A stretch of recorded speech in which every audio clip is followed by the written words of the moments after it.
저기, 너 혹시 알고 있어? 20년 전에 일본 출생아 수가 정확히 몇 명까지 떨어질지 예측한 사람이 있다는 걸? 설마, 그런 게 가능해? 아니, 진짜야. 1997년에 어떤 일본 사람이 2016년에 출생아 수가 100만 명 아래로 떨어진다고 했는데 정말로 98만 명이 됐어. 헐, 그럼 그 사람 뭐야? 점쟁이? 점쟁이가 아니라 경제학자였어. 그런데 더 충격적인 건 그 사람이 죽기 직전에 한국에 대해서도 예언을 남겼다는 거야. 한국에 대해서 뭐라고 했는데? 그게 지금 우리나라에서 정말로 일어나고 있어. 그리고 이미 수십 년 전부터 똑같은 경고를 해온 한국 사람도 있다는데 누가 그런 말을 했어? 그 이야기 지금부터 들려줄게. 이야기를 시작하기 전 무료 버튼인 구독과 좋아요, 클릭으로 여러분의 마음이 더욱 풍요로워지시길 바랍니다. 2016년 나는 뉴스에서 일본의 출생아 수가 98만 명으로 떨어졌다는 걸 봤다. 처음으로 100만 명이 무너진 해였다. 그런데 이상하게도 그 숫자가 낯설지 않았다. 어디선가 본 기억이 있었다. 그리고 곧 떠올랐다. 그 숫자는 20년 전에 한 남자가 이미 써놓았던 것이었다. 1997년 그는 이렇게 말했다. 2016년 일본의 출생아 수는 100만 명 아래로 떨어질 것이다. 그는 틀리지 않았다. 그리고 단순히 하나의 숫자만 예측한 게 아니었다. 그가 말한 미래는 대부분 현실이 되었다. 기술, 사회, 소비, 인구 변화까지 놀라울 정도로 정확했다. 그의 이름은 사카이아 다이치. 그는 소설가였다. 그러나 단지 이야기꾼은 아니었다. 관료 출신의 경제 전문가이자 베스트셀러 작가였다. 일본에서는 그를 미래를 쓰는 남자라고 불렀다. 하지만 나는 그 순간 또 다른 사람을 떠올렸다. 대한민국에서 사카이아보다도 더 일찍, 더 구체적으로 이런 위기를 경고해온 분이 있었다. 바로 허경영 신인님이었다. 그분은 이미 수십 년 전부터 대한민국이 정신 차리지 않으면 일본처럼 늙고 가난한 나라가 된다고 외쳐왔다. 사카이아가 죽기 직전에 남긴 말도 그래서 더욱 충격적이었다. 지금처럼 아무것도 하지 않으면 일본은 한국에 뒤처진다. 나는 처음엔 그 말이 그냥 상징적인 표현인 줄 알았다. 하지만 그는 구체적으로 예측했다. 일본은 세계 52위로 추락하고 한국이 그 위로 올라선다. 그의 경고를 들은 그 순간 나는 똑같은 말을 떠올렸다. 대한민국에서 이미 오래전부터 그 이야기를 외쳐온 사람, 바로 허경영 신인님이었다. 그는 늘 말했다. 대한민국이 정신 차리지 않으면 일본처럼 늙고 가난한 나라가 된다. 부의 구조를 바꾸지 않으면 출산은 줄고 국력은 사라진다. 내가 하는 말은 허언이 아니다. 예언이다. 사카이아는 숫자를 통해 구조를 읽었다. 허경영은 직관으로 시대를 꿰뚫었다. 둘 다 미래를 본 사람이었다. 나는 일본이 무너져가는 과정을 보며 생각했다. 우리는 그 길을 반복하고 있지는 않은가? 1975년 사카이아 다이치는 단카이 세대라는 책을 썼다. 그는 1947년부터 49년 사이 태어난 일본 베이비붐 세대를 단카이 세대라고 명명했다. 단카이란 쇳덩이처럼 뭉친 집단이라는 뜻이다. 그는 단지 이름만 붙인 게 아니었다. 그 집단이 일본 사회 전체를 움직이는 경제정치 소비 세력이 될 거라고 예측했다. 그리고 그 말은 현실이 됐다. 1980년대 일본의 고도 성장은 바로 그 단카이 세대가 주도했다. 그가 처음으로 일본 사회의 미래를 시나리오로 써낸 순간이었다. 나는 그 흐름 속에서 대한민국의 미래도 같은 방식으로 읽힐 수 있다는 걸 깨달았다. 그리고 그 답을 이미 수십 년 전부터 외쳐온 사람이 있다는 사실이 떠올랐다. 허경영, 그는 단지 예언만 한 것이 아니다. 이미 구체적인 해결책, 그 유명한 허경영의 33정책을 제시해왔다. 기억난다. 그가 말하던 정책 하나하나가 지금 이 위기를 꿰뚫고 있었다. 국민 배당금 18세 이상 1인당 150만 원. 출산율 위기의 핵심은 돈이다. 아이를 낳고 기를 수 없는 구조.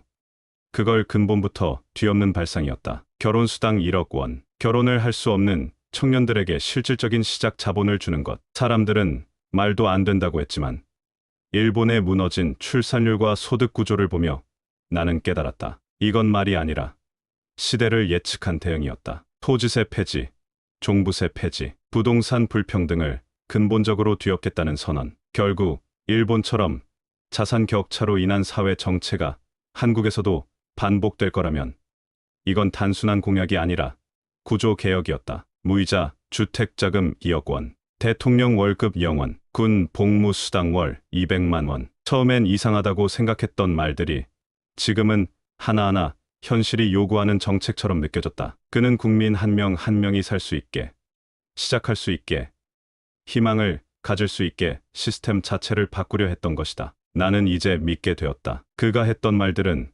허황된 꿈이 아니라 현실을 정확히 예측한 사람의 구조적 설계였다. 그리고 그는 늘 말했다. 나는 숫자를 초월한다. 나는 하늘에서 온 사람이다. 나는 경제, 복지, 출산 모두 해결할 수 있다. 내가 말한 건 다 현실이 되고 있다. 나는 문득 생각하게 됐다. 우리는 그의 경고를 정말 듣고 있는 걸까? 사카이아의 일본은 경고를 무시했다. 그래서 100만 명이 무너졌고 그들의 자리는 줄어들었고 나라 전체가 흔들렸다. 지금 우리 앞에 그와 똑같은 이야기를 해온 사람이 있다. 하지만 우리는 여전히 믿지 않고 듣지 않고 움직이지 않는다. 그리고 나는 스스로에게 묻는다. 다음은 대한민국일 수 있지 않은가? 1980년대 후반 사카이아는 또 다른 예측을 했다. 그는 일본이 버블 경제로 치달을 것이고 그 버블이 터지면서 장기 침체에 빠질 거라고 경고했다. 사람들은 그의 말을 믿지 않았다. 당시 일본은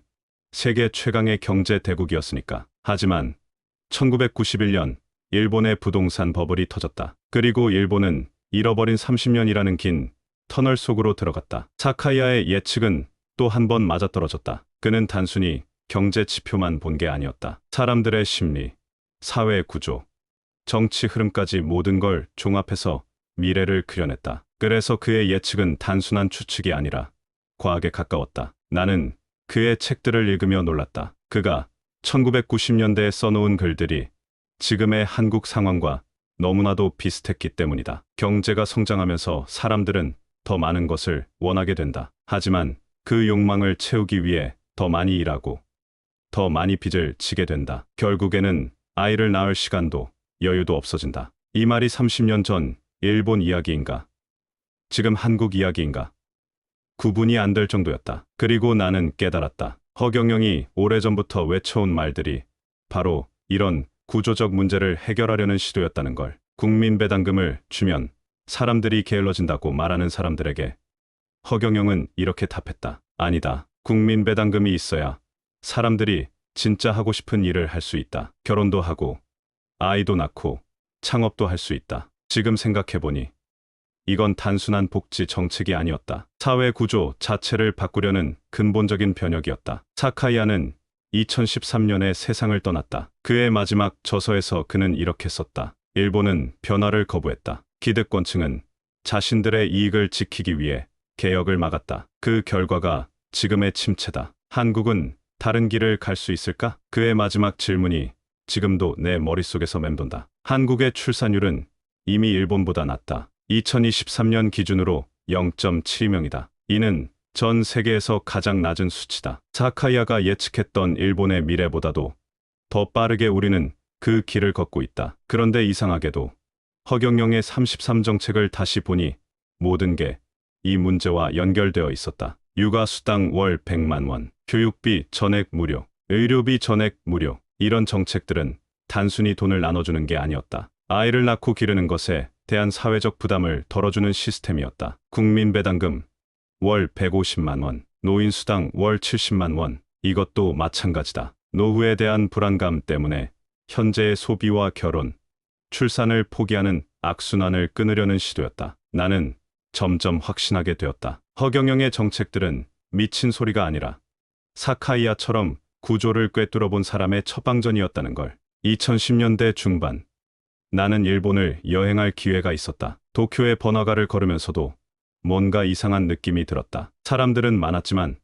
왠지 활기가 없었다. 젊은 사람들도 어딘지 모르게 지쳐 보였다. 현지 가이드에게 물어봤다. 일본 젊은이들은 왜 이렇게 힘들어 보이나요? 그는 씁쓸하게 웃으며 답했다. 아, 그거요? 우리는 이미 포기한 세대예요. 결혼도, 내 집 마련도, 아이 낳는 것도 다 포기했어요. 그냥 오늘 하루만 견디면 돼요. 그 말이 너무 충격적이었다. 세계 3위 경제 대국의 젊은이가 이런 말을 하다니. 그리고 한국으로 돌아와서 주변을 보니 비슷한 얘기를 하는 친구들이 많았다. 결혼은 사치야. 아이는 꿈도 못 꿔. 집은 평생 못 살 것 같아. 일본이 걸었던 길을 우리도 똑같이 걷고 있었다. 그때 나는 허경영의 옛날 연설 영상을 다시 찾아봤다. 1990년대 영상이었다. 그는 이미 그때 이렇게 말하고 있었다. 젊은이들이 희망을 잃으면 나라가 망한다. 결혼하고 아이 낳는 게 부담이 아니라 축복이 되어야 한다. 그러려면 시스템을 바꿔야 한다. 30년이 지난 지금 그의 말이 예언처럼 들렸다. 사카이아가 일본의 미래를 숫자로 예측했다면 허경영은 한국의 미래를 영감으로 내다봤다. 그리고 둘 다 해결책까지 제시했다. 하지만 사람들은 들으려 하지 않았다. 사카이아는 2000년대 초반에 이런 글을 남겼다. 일본 정치인들은 단기적인 인기에만 관심이 있다. 20년, 30년 후를 내다보는 정책은 하려 하지 않는다. 그러다 보니 근본적인 문제는 계속 쌓여만 간다. 이 말이 지금의 한국 정치와 얼마나 비슷한가? 허경영의 33 정책이 실현 불가능해 보이는 이유도 바로 이것이다. 당장 예산이 어디서 나오냐? 현실적이지 않다는 비판만 나온다. 하지만 정작 중요한 건 이런 근본적인 변화 없이는 한국도 일본과 같은 길을 걸을 수밖에 없다는 점이다. 나는 허경영의 정책들을 하나씩 다시 살펴봤다. 공무원 시험 폐지. 이것도 처음엔 이해가 안 됐다. 하지만 지금 생각해보니 젊은이들이 모두 공무원만 되려고 하는 사회가 얼마나 병든 사회인지 알겠다. 창업하고 도전하는 대신 안정만 추구하는 사회. 이런 사회에서 혁신이 나올 리 없다. 대학 등록금, 전액 무료. 이것도 마찬가지다. 빚을 지고 대학을 나와서 그 빚을 갚기 위해 평생을 허덕이는 구조. 이런 상황에서 누가 결혼하고 아이를 낳겠는가? 전 국민 무료 의료, 병원비 걱정 없는 사회. 이것이야말로 진정한 사회 안전망 아닌가? 하나하나 살펴볼수록 허경영의 정책들이 단순한 포퓰리즘이 아니라 치밀하게 계산된 시스템 개혁안이라는 생각이 들었다. 사카이아는 말했다. 미래는 정해져 있지 않다. 하지만 아무것도 하지 않으면 과거의 연장선상에서 벗어날 수 없다. 지금 한국이 딱 그 상황이다. 일본이 걸었던 길을 그대로 따라가고 있다. 출산율 감소, 고령화, 경제 활력 저하, 젊은이들의 절망감 증가. 모든 게 30년 전 일본과 똑같다. 하지만 다른 점이 하나 있다. 우리에게는 허경영이라는 사람이 있었다는 것이다. 그는 일본이 빠진 함정을 미리 내다보고 그 함정에서 벗어날 방법을 제시했다. 문제는 우리가 그의 말을 듣지 않았다는 것이다. 2025년 현재 한국의 상황은 더욱 심각해졌다. 출산율은 계속 떨어지고 젊은이들의 절망감은 더욱 깊어졌다. 부동산 가격은 하늘 높은 줄 모르고 오르고 취업은 더욱 어려워졌다. 그런데 이상하게도 허경영의 정책들에 대한 관심이 다시 높아지고 있다. 특히 젊은 세대들 사이에서 그 양반 말이 맞았네라는 반응이 나오기 시작했다. 기본소득에 대한 논의도 활발해지고 있다. 코로나19 때 지급한 재난지원금이 생각보다 큰 효과를 가져왔기 때문이다. 사람들은 깨닫기 시작했다. 돈을 직접 주는 게 가장 확실한 경제 정책이라는 걸. 하지만 여전히 기득권층의 반발은 크다. 돈을 그냥 나눠주면 누가 일하겠느냐는 논리다. 허경영은 이런 반박에 대해 이미 30년 전에 답을 제시했다. 사람은 본래 일하고 싶어 하는 존재다. 다만 먹고 살 걱정이 있으니까 하기 싫은 일도 억지로 하는 거다. 국민배당금이 있으면 진짜 하고 싶은 일, 사회에 도움이 되는 일을 할 수 있다. 핀란드에서 실제로 국민배당금 실험을 해봤더니 사람들이 더 적극적으로 일자리를 찾고 창업도 더 많이 했다고 한다. 허경영의 말이 맞았던 것이다. 나는 사카이아와 허경영, 이 두 사람의 공통점을 발견했다. 둘 다 현재에 안주하지 않았다. 미래를 내다보고 그 미래에서 현재를 바라봤다. 사카이아는 일본의 미래를 보고 경고했지만 일본은 듣지 않았다. 허경영은 한국의 미래를 보고 해결책을 제시했지만 한국도 듣지 않았다. 그 결과가 지금이다. 하지만 아직 늦지 않았다. 사카이아가 말했듯이 미래는 정해져 있지 않다. 우리가 지금 변화한다면 일본과는 다른 길을 갈 수 있다. 그 변화의 열쇠가 바로 허경영의 33 정책에 있다고 나는 믿는다. 개인의 삶을 보장하고 사회 시스템을 근본적으로 바꾸는 것. 사카이아가 일본에게 남긴 마지막 메시지를 다시 떠올려본다. 변화를 두려워하지 마라. 현상 유지가 더 위험하다. 지금 우리에게 필요한 것은 바로 이런 마음가짐이다. 허경영의 정책이 아무리 파격적으로 보여도 현재의 시스템을 그대로 유지하는 것보다는 나을 것이다. 왜냐하면 현재의 시스템은 이미 실패했기 때문이다. 일본이 그 증거다. 나는 이제 확신한다. 사카이와 다이치가 남긴 예언은 단순한 예측이 아니었다. 그것은 경고였다. 그리고 허경영의 33 정책은 그 경고에 대한 해답이었다. 문제는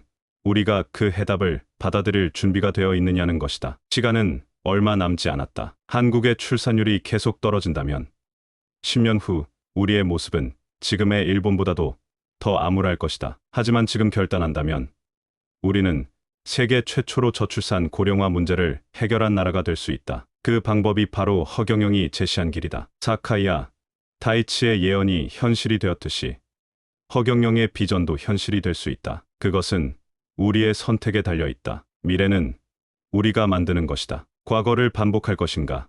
새로운 길을 개척할 것인가? 선택은 우리의 몫이다. 여러분은 어떤 선택을 하시겠습니까?